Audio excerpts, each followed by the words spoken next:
in actually one of the previous videos, last time we talked about kind of these yield criterion. And one of the unique things about that's different from metals, polymers will have a significantly different response in response to hydrostatic pressure.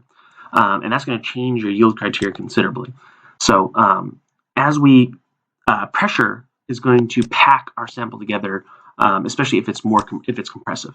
So in metals, it's not going to typically respond because, again, shouldn't change the metallic bonding. You can't really change kind of the interatomic distances there from your hydrostatic pressure.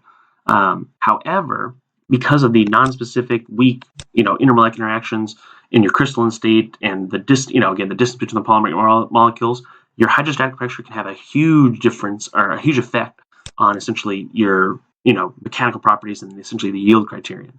So when you apply compressive stress, it actually improves the packing of the polymers, and it's going to require more stress to yield the polymer crystal. So you can kind of look at that and actually look at the effect that it has on. So for metals, there's some little asymmetry, as you can kind of see in my little diagram here, but not much.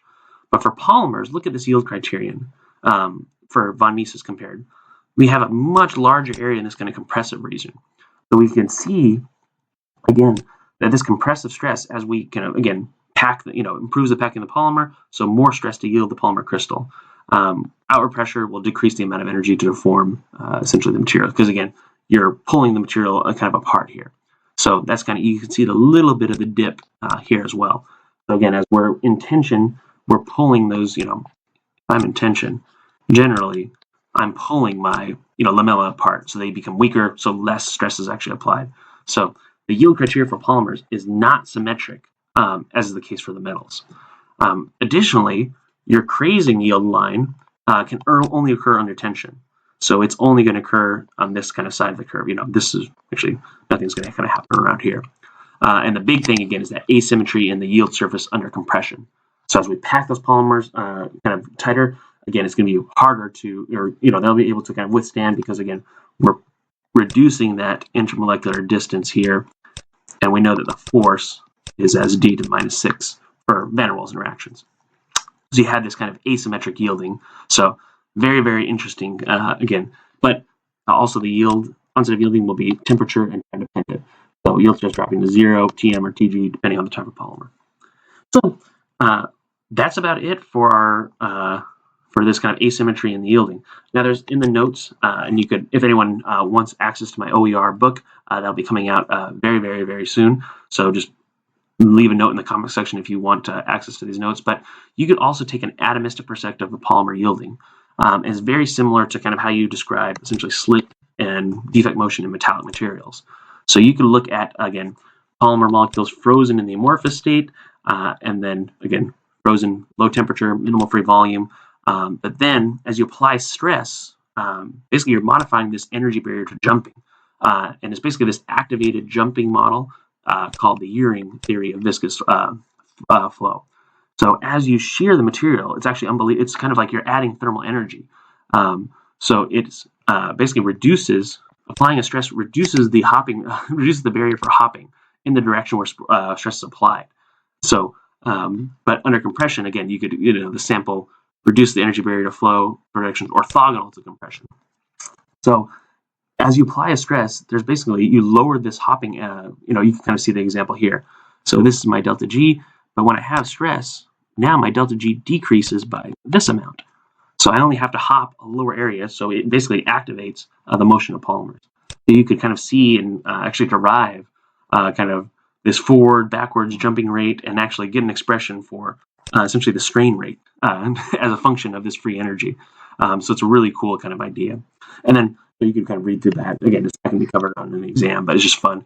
And then finally, one of the things that I would love to kind of go over more in this class is the ability of polymers to, again, to recover at long times at elevated temperature, because, again, polymers are able to flow more, essentially, more thermal energy, more free volume, ability to kind of, again, move and recover and rearrange.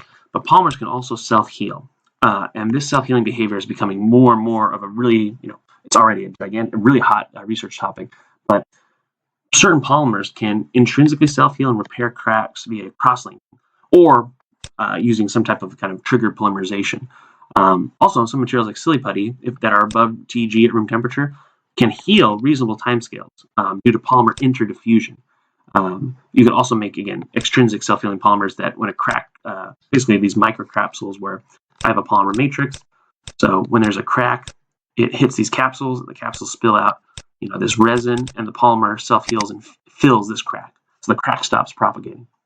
But again, if you have silly putty, which is above TG, and that's the beauty of polymers, because polymers, typically our TGs are on the order of 80 to 100 C, reasonable timescales. So if you increase the temperature and allow it to kind of sit at time, for a long time, the polymers will interdiffuse and self-heal.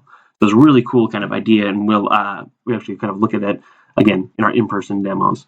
So self-healing is a really, really cool research topic, and I'd love to kind of get into that more. And if people are interested, please let me know, and we'll do some more kind of examples and work on that as well.